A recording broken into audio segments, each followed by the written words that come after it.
All right, good morning. Let's talk axle trusses this morning. So here's a R-Tech axle truss on an M210 Gladiator that we're working on. And I've gotten a lot of recent messages off the internet, gotta love it. And everybody says, why does it take so long to put one of these trusses on?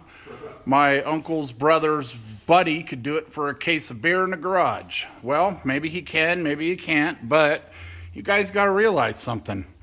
Every one of these welds on this truss, the paint has to be cleared off. It has to be bare metal or else it's not going to weld good. Same thing with these knuckles on all these C-gussets and everything here. And you've got on this axle, you've got this whole section right here that's cast, and you have the whole differential that's cast. Everywhere that you have cast, you have to heat it up with a torch before you can weld it.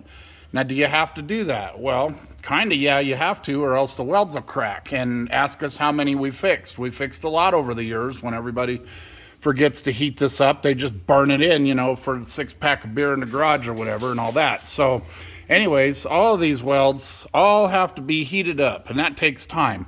The other problem is if we take all these welds right here on this long side of the truss and we weld this thing on in 10 minutes, which you could do, you basically turn this axle tube into a banana.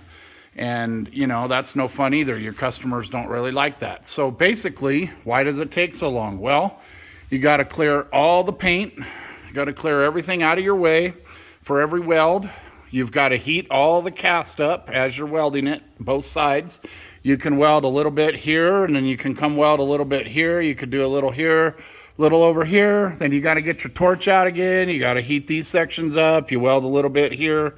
You weld a little bit over here. And that's basically all your time. You're working on this for quite a few hours, and you go back and forth and you go back and forth and you go back and forth until you've got everything welded and everything.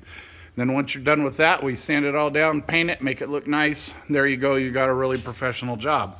So ask yourselves, when somebody quotes you 2 hours for one of these trusses, are they doing it right, or are they just throwing it together like quick? And I know the answer to the question because we get these trusses in all the time. And most of the time when we get them, all these welds around the cast diff are cracked, and that's just normal if you don't preheat that. Same thing with your fat. If you don't preheat that, nothing sticks to it, and then basically you're going to have a mess. So, yep, it takes a while. Can't do it, for a case of beer in 10 minutes. I mean, you could, but it would look like that. So anyways, if you guys have any more questions about axle trusses, give us a call.